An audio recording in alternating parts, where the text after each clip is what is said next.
ஸ்ரீ துர்கா தேவி.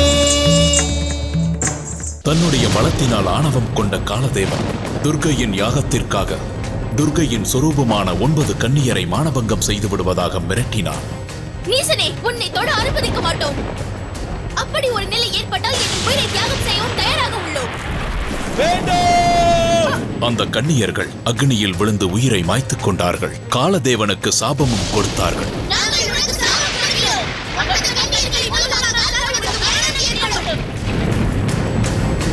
இனிமேல் இந்த பூலோகத்தில் யாராவது பூஜை செய்தால் அடுத்த நிமிடமே உங்கள் ராஜா மனுவிரதன் என்னால் அழிக்கப்பட்டு விடுவார்.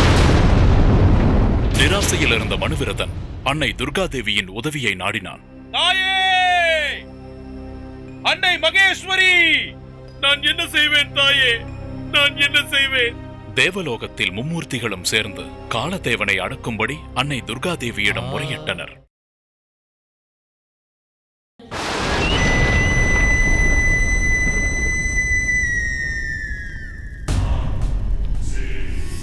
தாயே தனோ,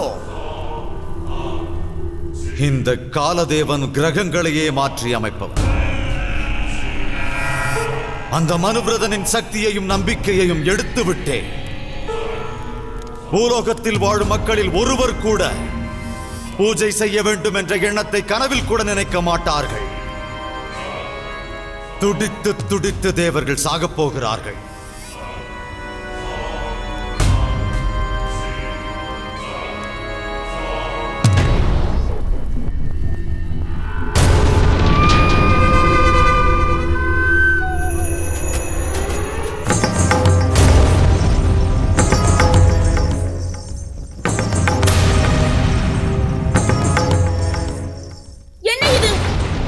இப்படி நடக்க கூடாது.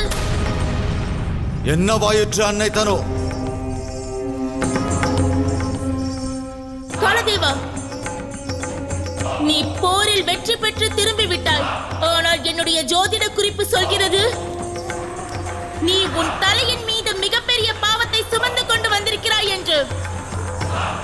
அந்த பாவத்தினால் நமது அசுரக்குலம் மிகப்பெரிய கஷ்டத்தை சந்திக்க போகிறது. எந்த கஷ்டத்தை குறித்து சொல்கிறீர்கள் அன்னையே? நான் சொல்லும் கஷ்டம் நமது அசுரக்குலமே அழிந்து சாம்பலாக போகிறது.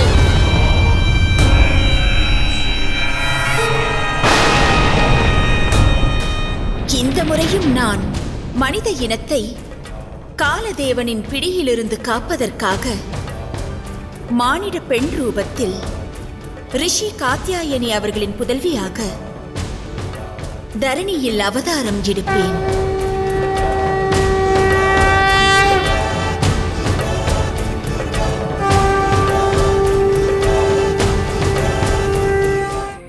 இருந்தாலும் அன்னையே, ரிஷி கார்த்தியாயனும் அவருடைய மனைவி நாராயணியும் முக்தி அடைய வேண்டும் என்ற எண்ணத்தில் இந்த உலக வாழ்க்கையை வெறுத்து இமயமலையின் குகைக்குள் கடும் தவம் புரிகிறார்கள்.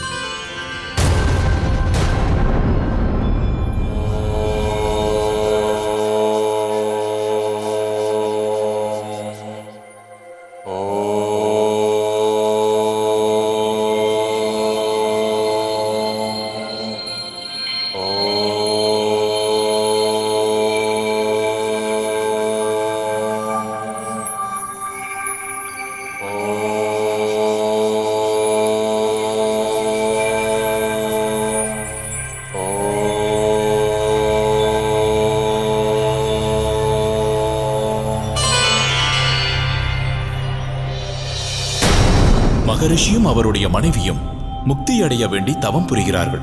அந்த இருவரும் உலக வாழ்க்கையை விட்டு வெகு தூரம் சென்று விட்டார்கள், தவசீலராகிவிட்டார்கள். பிறகு எப்படி தாங்கள் அவருடைய புத்திரி ரூபத்தில் அவதாரம் எடுக்க முடியும்? மும்மூர்த்திகளே, அவர்கள் இருவரும் மோட்ச நிலை அடைய வேண்டும் என்பதற்காக இமயமலையில் கடும் தவம் இருக்கிறார்கள். ஆனால் அவர்கள் இருவருக்கும் உலக இச்சை அழியவில்லை. அவர்கள் எவ்வளவுதான் கடும் தவம் இருந்தாலும் நிச்சயம் மோட்சம் கிடைக்காது. அவர்களுடைய ஆழ் மனதில் குழந்தை வேண்டும் என்கின்ற ஆசை இருக்கிறது. இருந்தாலும் மோட்சம் கிடைக்க வேண்டும் என்று தவம் செய்ய சென்று விட்டார்கள். இருப்பினும் அவர்கள் மனதளவில் ஒரு குழந்தைக்காக ஏங்குகிறார்கள். அவர்களுக்கு நிச்சயம் மோட்சம் கிட்டாது. அதனால் ரிஷி காத்யாயன் அவருடைய மனைவியின் ஆசையை நிறைவேற்றுவதற்காக இப்பொழுது நான் அவர்களுடைய புதல்வியாக தோன்றப் போகின்றேன்.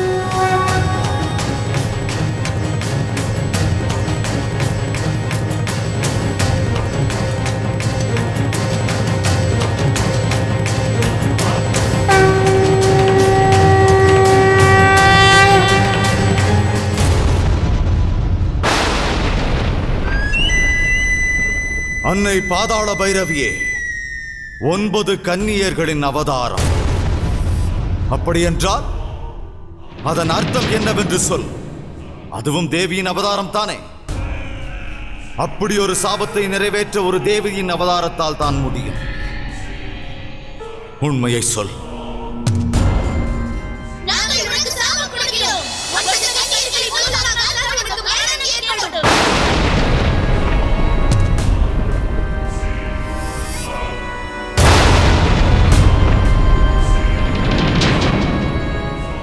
இல்லை, யாராலுமே என்னை அழிக்க முடியாது. அதையெல்லாம் நினைத்து இந்த காலதேவன் பயப்பட மாட்டான் தாயே. அந்த 9 கன்னியர்கள் எப்பேற்பட்ட சக்தி உடையவர்கள் என்று நானும் பார்க்கிறேன். காலதேவனை அழிக்கும் சக்தி அவர்களுக்கு எப்படி வரும்? எந்த கன்னியரிடமும் காலதேவனை அழிக்கும் சக்தி நிச்சயம் இருக்க முடியாது. அப்படி இருக்கும் பொழுது இது எப்படி சாத்தியமாகும்? காலதேவன், நான் காலதேவன், எமனாலும் அழிக்க முடியாதவன், மகா மாவீரன். ஸ்ரீ துர்கா தேவி, ஸ்ரீ துர்கா தேவி.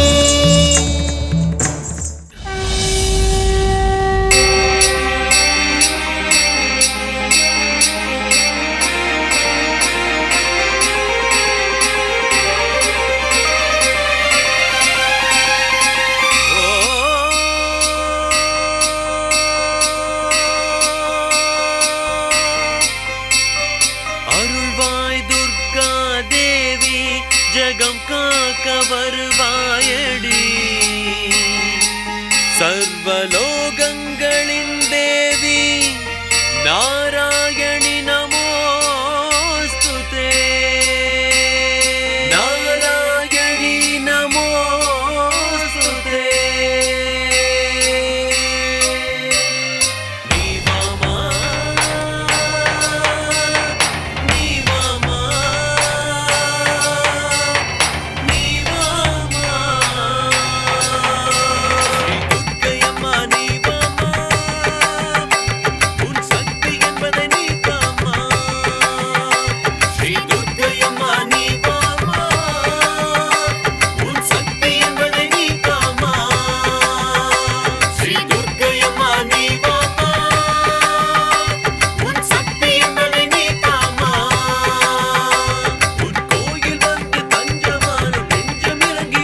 ஜெய சக்தி ரூபம் நீயே, ஜெய ஜோதி ரூபம் நீயே, ஜெய காளினி பொன்மாரினி திரிசூலினி ஜெகதாம்பா, சர்வசக்தி தாரணி பவானி நவரூபிணி, ஓடி இங்கு வாணி விநாசினி ஜெகதாம்பா.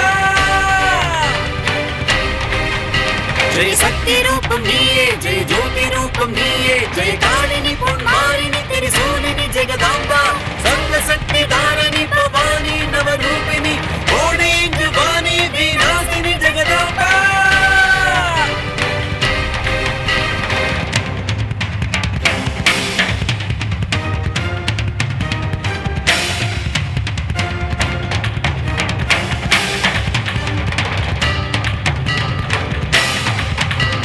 மண்ணுலகம் வாதுர்கா, இந்த மண்ணுலகம் வாதுர்கா, இந்த மண்ணுலகம் வாதுர்கா.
सर्वभूतेषु शक्तिरूपेण संस्थिता, नमस्तस्यै नमस्तस्यै नमस्तस्यै नमो नमः. या देवी सर्वभूतेषु शक्तिरूपेण संस्थिता, नमस्तस्यै नमस्तस्यै नमस्तस्यै नमो नमः.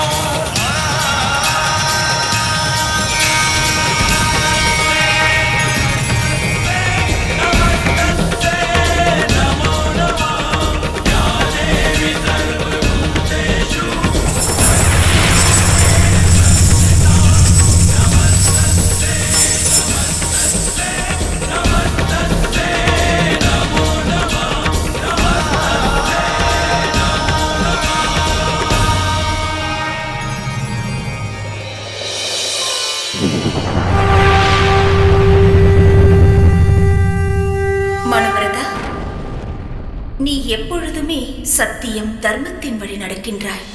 நீ செய்யும் ஒவ்வொரு செயலிலும் பலனை எதிர்பார்க்காமல் என்னையே நினைத்து செய்கின்றாய். மனுவிரதா, இப்பொழுது உன்னுடைய பிரச்சனைகள் அனைத்தும் தீரும் காலம் நெருங்கிவிட்டது. ஆதலால் அது தொடர்பான விசேஷமான காரியம் ஒன்றை நீ செய்ய வேண்டும். அதனால் ஒரு பொறுப்பான காரியம் ஒன்றை உன்னிடம் ஒப்படைக்கப் போகின்றேன். உனது ராஜ்யத்திற்கு முனிவர் கார்த்தியாயனரும் அவருடைய மனைவி நாராயணியும் வரப்போகிறார்கள். அவர்கள் இருவரும் வாழ்வதற்கான ஆசிரமத்தை நீ உருவாக்க வேண்டும். அது மட்டுமல்லாது அவர்கள் இங்கு வாழும் காலம் முழுவதும் அவர்களை பார்த்துக் கொள்ள வேண்டியது உன்னுடைய கடமை.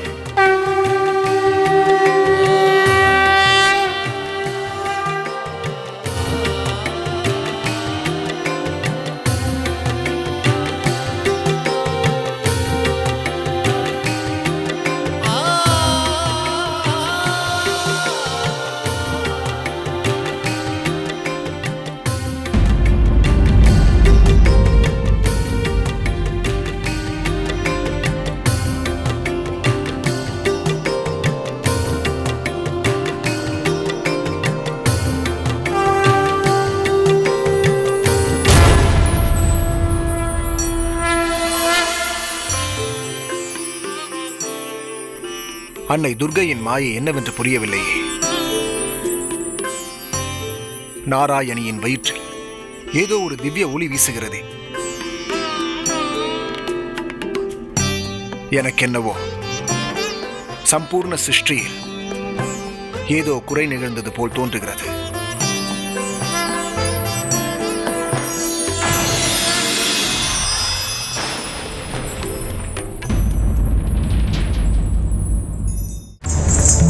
ஸ்ரீ துர்கா தேவி,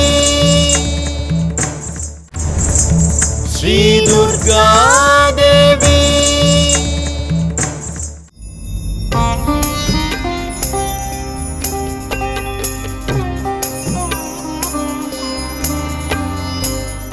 மும்மூர்த்திகளே, தாங்கள் எப்படி?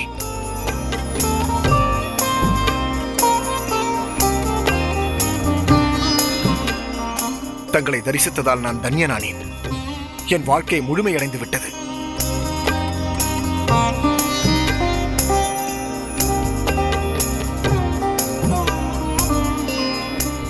மும்மூர்த்திகளே, இந்த திவ்ய ஒளி 4 புறமும் எங்கிருந்து வீசுகிறது? கார்த்தியாயின மகரிஷி, இந்த திவ்ய ஒளி தாங்கள் செய்த தவத்தின் பலனாகும். நீங்கள் சொல்வது எனக்கு புரியவில்லை. முனிவரே, தாங்கள் மீண்டும் சம்சார பந்தத்தில் இணைய வேண்டிய நேரம் வந்துவிட்டது. ஆனால் இது நடக்க முடியாத காரியமாயிற்றே. மோட்சத்தை அடைய வேண்டிய அல்லவா நாங்கள் இங்கு தவம் இருக்கிறோம். முனிவரே, தங்கள் மனதில் இன்னும் ஆசை தீரவில்லை.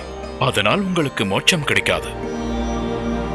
மகரிஷி, ஆழ்மனதில் தங்களுக்கு ஒரு குழந்தை இல்லையே என்ற வருத்தம் இருந்து கொண்டுதான் இருக்கிறது. அந்த வருத்தத்தை அன்னை துர்கா நீக்கிவிட்டாள். இந்த குழந்தை அன்னை துர்க்கையின் ஆசியின் பலனால் தான் கிடைத்தது. அதனால்தான் இந்த திவ்ய பிரகாசம் தேவி நாராயணியின் வயிற்றில் ஒளி வீசுகிறது.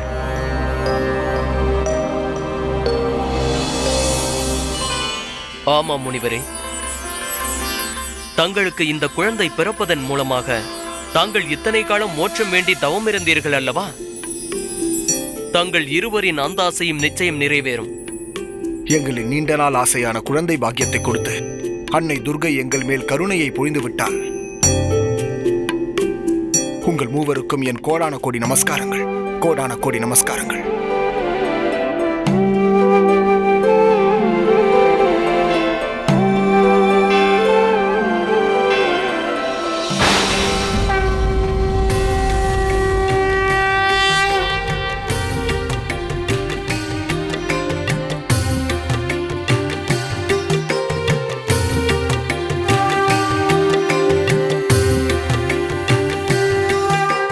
மகாராஜா, இங்க என்ன நடந்தது? திடீரென்று தங்கள் முகத்தில் ஏன் இந்த ஆனந்த புன்னகை?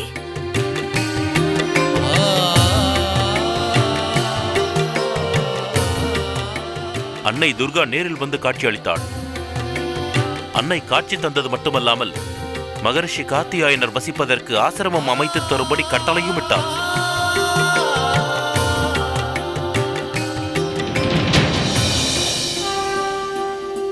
மகரிஷியே, இத்தனை காலமாக தங்களுக்கு குழந்தை இல்லை என்பதால் தானே தவம் மேற்கொண்டீர்கள்.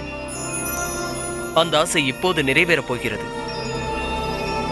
உங்கள் குழந்தை ஆசையும் நிறைவேறும், உலகிற்கும் நன்மை ஏற்படும். அந்த குழந்தையால் தேவர்களுக்கும் நன்மை ஏற்படும். அதையெல்லாம் நிறைவேற்றுவதற்கு நீங்கள் அந்த குழந்தைக்கு உதவ வேண்டும். இந்த குழந்தை தங்களுக்கு பிறப்பதற்கு ஒரு முக்கியமான காரணம் இருக்கிறது மகரிஷி. முனிவரே, இந்த உலகில் எல்லா உயிர்களும் ஏதோ ஒரு காரணத்திற்காகத்தான் பிறக்கிறது. நீங்கள் இந்த குழந்தை பிறக்கும் நேரத்தில் மகாராஜா மனுவிருதன் ராஜ்யத்தில் இருக்க வேண்டும். தங்கள் ஆணையை அப்படியே நிறைவேற்றுகிறேன்.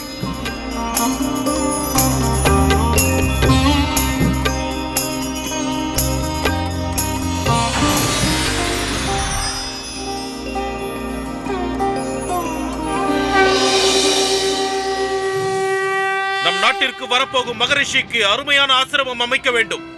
அவருக்கு அதில் எந்தவித குறையும் இருக்கக்கூடாது. என் நாட்டு பிரஜைகளே, அந்த ஆசிரமம் அமைக்க நீங்கள் அனைவரும் எனக்கு உதவ வேண்டும். உத்தரவு மகாராஜா.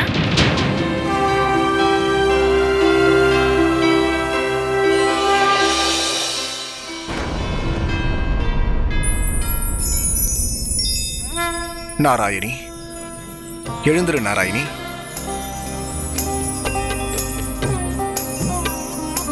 கண்களை திறந்து பார் நாராயணி.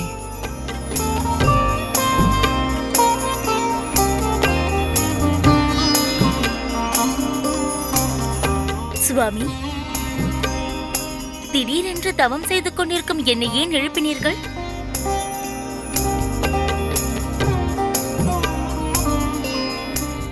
அடடா, என்னுள் ஏதோ அற்புதம் தெரிகிறதே.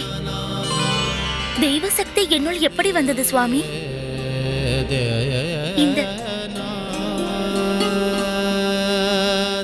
இது புதுமையாக உள்ளதே. தேவி, குழந்தை பிறக்கவில்லை என்ற நிராசையால் தானே நாம் மோட்சத்தை நோக்கி தவம் இருந்தோம். அன்னை துர்க்கையின் கிருபையால் நம் ஆசை இப்பொழுது நிறைவேறப் போகிறது. நாம் இருவரும் தாய் தந்தை எனும் சிறப்பை பெறப்போகிறோம் தேவி.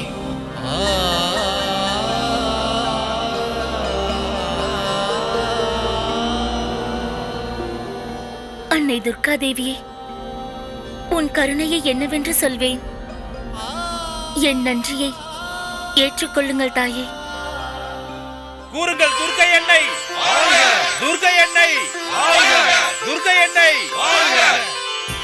நாம் இனிமேல் யாருக்கும் பயந்து வாழ வேண்டிய அவசியம் இல்லை.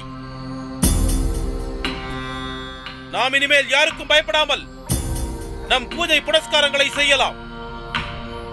சற்று முன் இங்கு நடந்த இந்த சம்பவம் பயமில்லாமல் வாழ வேண்டும் என்பதை உரைப்பதற்காகத்தான். காலதேவர் செய்த அட்டகாசத்தால் யாகசாலையில் அவனுக்கு சாபம் கிடைத்துள்ளது. அது பலிக்கும் நேரமும் அந்த காலதேவன் அழியும் தருணமும் நெருங்கி வந்து விட்டது. துர்க்கை என்னை தன் கையாலேயே அந்த அரக்கனை அழிக்கப் போகிறாள். இந்த விஷயத்தை நமக்கு கூறுவதற்காகத்தான் அன்னை இங்கு காட்சியளித்து நமக்கு நம்பிக்கை அளித்துள்ளாள்.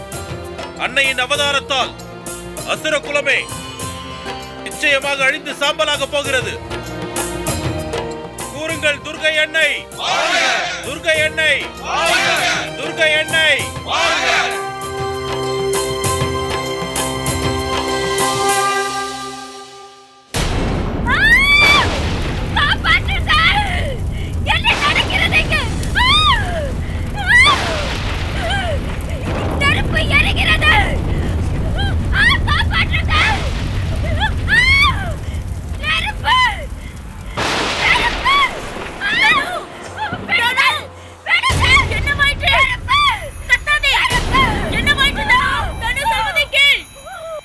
ஆர்ப்பாட்டம் செய்கிறாய்?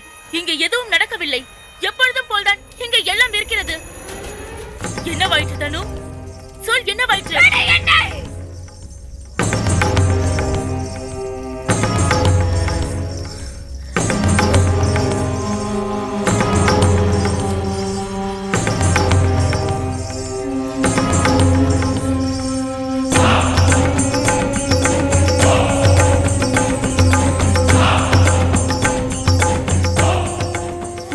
கண்ணால் கண்ட காட்சிகளை உன்னால் பார்க்க முடியாது திதி.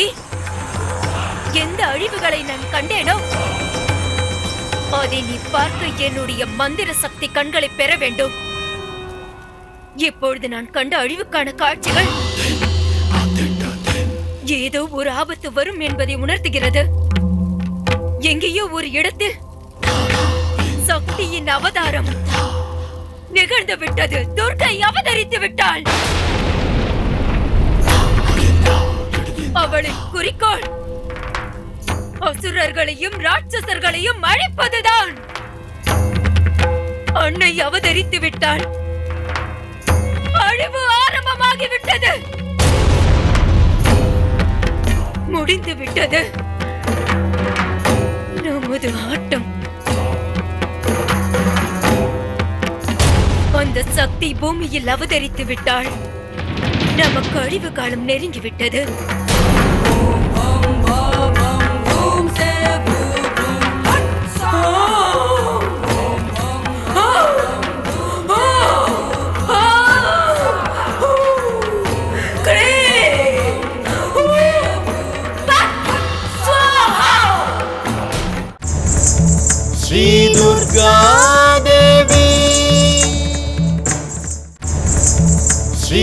துர்கா தேவி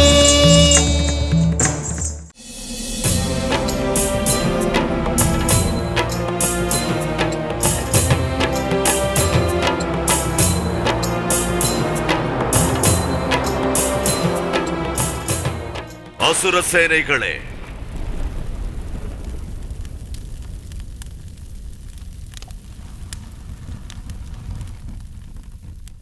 ரம்கரன், உங்களால் எனக்கு அவமானம் தான் மிஞ்சியது.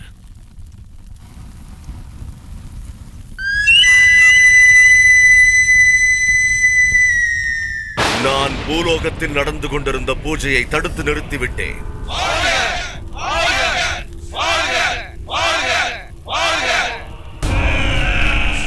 பொறுத்திருந்து பாருங்கள். தேவர்களுக்கு அவிர்வாகம் கிடைக்கப் போவதில்லை.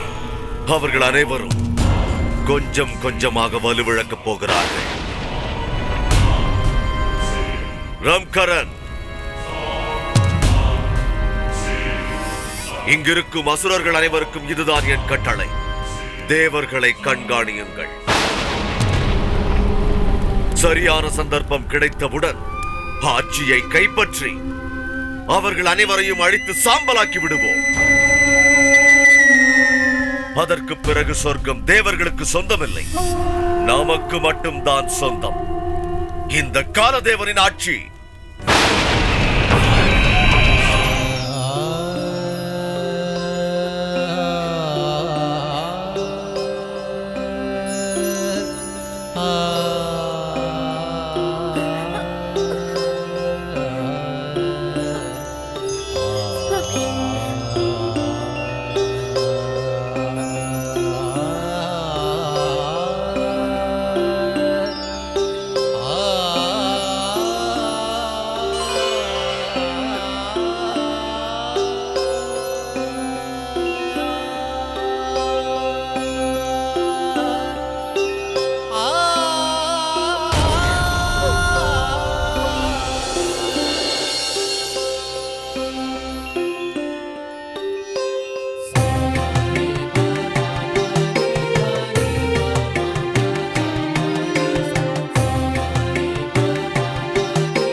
சுவாமி, சுவாமி, எனக்கு தாகமாக உள்ளது. சற்று பொறு தேவி, நான் இங்கே எங்காவது சென்று நீரை கொண்டு வருகிறேன். தங்களுக்கு அடர்ந்த காட்டில் தண்ணீர் எவ்வாறு கிடைக்கும் சுவாமி? தேவி, தங்களை கவனித்துக் கொள்வது போல் தங்களின் குழந்தையையும் நான் பார்த்துக் கொள்ள வேண்டும் என்பது அன்னையின் கட்டளையாகும். தாங்கள் எதற்கும் வருந்த வேண்டாம், நான் என்னை பார்த்துக் கொள்வேன். தாங்கள் அதுவரை அந்த மரத்தின் அடியில் அமர்ந்து ஓய்விடுங்கள். நான் சென்று உணவையும் நீரையும் எப்படியாவது கொண்டு வருகிறேன். வாருங்கள்.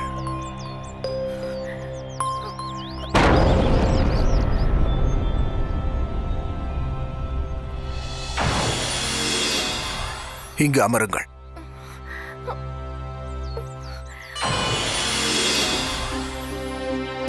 நான் சென்று சீக்கிரம் வருகிறேன். முனிவரே,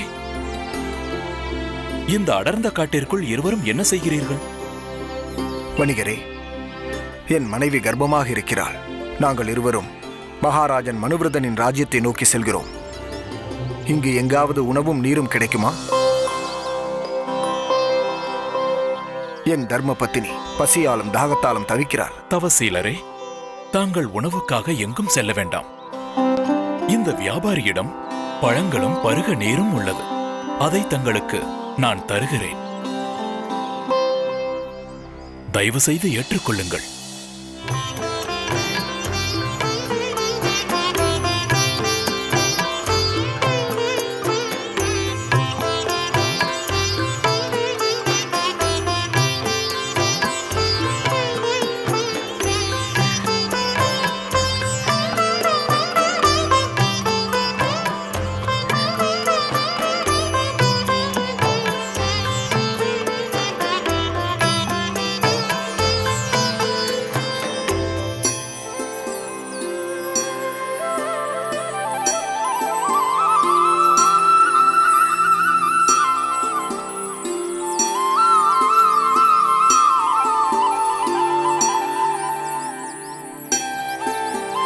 வணிகரே, இந்த அடர்ந்த காட்டினுள் எங்களுக்கு சுவையான பழத்தையும் பருக நீரையும் தந்ததால் அன்னையின் அருளை நீங்கள் பெற்றுவிட்டீர்கள். தங்களுக்கு வளமான வாழ்வு உண்டாகட்டும். நான் சென்று வருகிறேன் முனிவரே.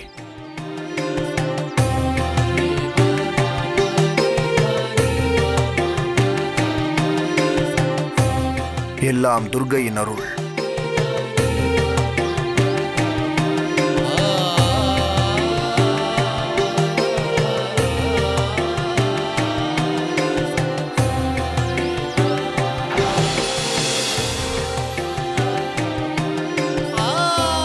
சாப்பிடுங்க.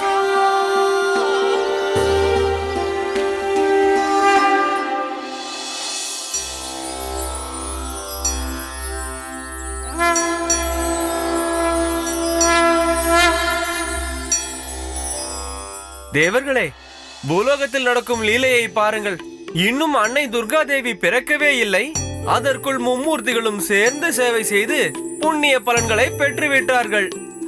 நாராயண நாராயண. இதுதான் சரியான நேரம். இந்த வாய்ப்பை நழுவ விடாமல் பயன்படுத்திக் கொண்டு நீங்களும் அன்னை துர்கா தேவிக்கு சேவை செய்யுங்களேன். அதற்கு நாங்கள் என்ன செய்ய வேண்டும்? நாராயண நாராயண. பூலோகத்தில் வாழும் மக்களை காப்பாற்றுவதற்காக அன்னை துர்கா தேவி அவதாரம் எடுக்கப் போகிறாள். அதனால் தேவர்களே, அன்னையின் பெற்றோர்களை காப்பாற்றுங்கள். அவள் தாய் தந்தையருக்கு எந்த கஷ்டமும் நேரக்கூடாது. அப்படி செய்வதன் மூலம் அன்னையின் அருளை பெறலாம்.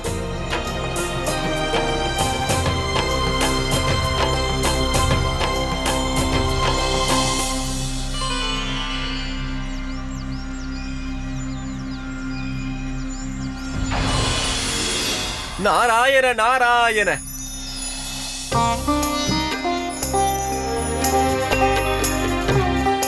முனிவரே,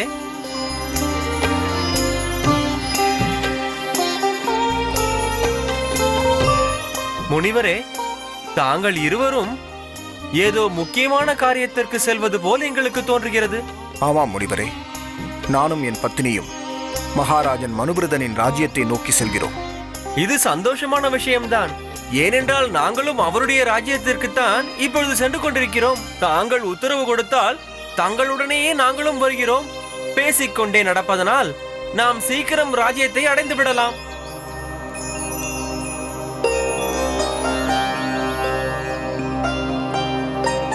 தாங்கள் சொல்வது சரிதான். வாருங்கள்.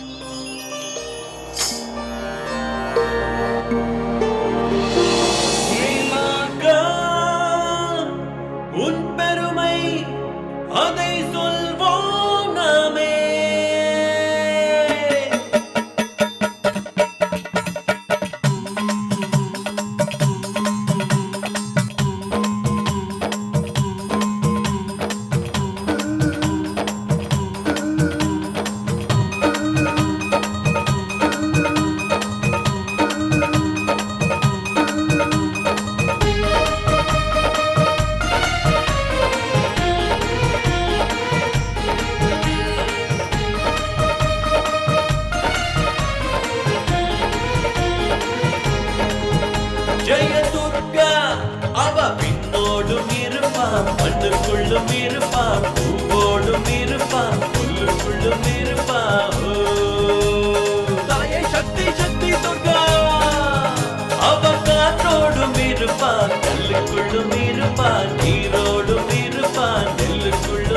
இருப்பா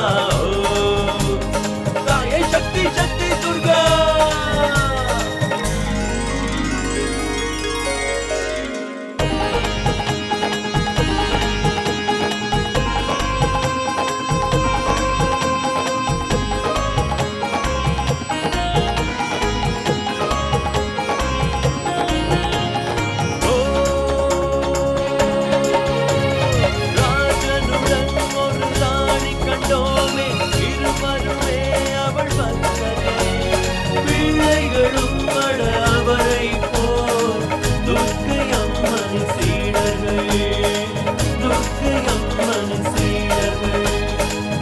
சக்தி சக்தி துர்கா ஓ தினமும் இருமுறை பூஜைகள் செய்து நெஞ்சுக்குள் தீபம் ஏற்றி துர்கா தாயின் சரணம் சொல்லும் தொண்டரும் அவர்களுமே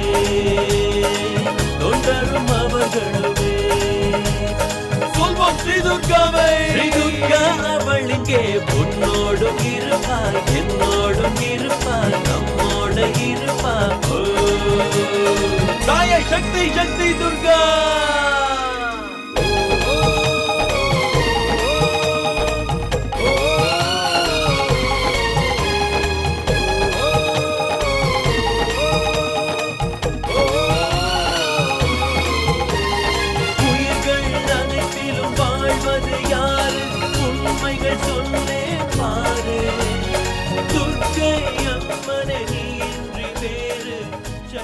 எனக்கு ஒரு விஷயம் புரியவில்லை சுவாமி.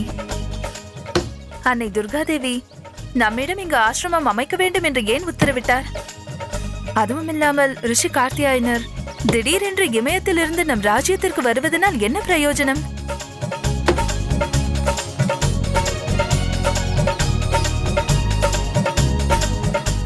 மகாராணி, அன்னை துர்கையின் மறு உருவம்தான் யோகமாயை. 14 லோகங்களும் அன்னையின் மாயையால் உருவானது. இன்னும் சொல்ல போனால் பிரம்மா விஷ்ணு சிவன் கூட அன்னையின் மாயையை அறிந்து கொள்ள முடியாத போது சாதாரண மக்களான நம்மால் எப்படி அறிந்து கொள்ள முடியும் மகாராணி? அன்னை எது செய்தாலும் பக்தர்களின் நலன் கருதியே செய்வாள். அப்படி இருக்கும் பொழுது நமக்கு கிடைத்திருக்கும் இந்த வாய்ப்பு மிகவும் புண்ணியகரமானது. அதனால்தான் அன்னைக்கு சேவை செய்யும் வாய்ப்பு நமக்கு கிடைத்துள்ளது.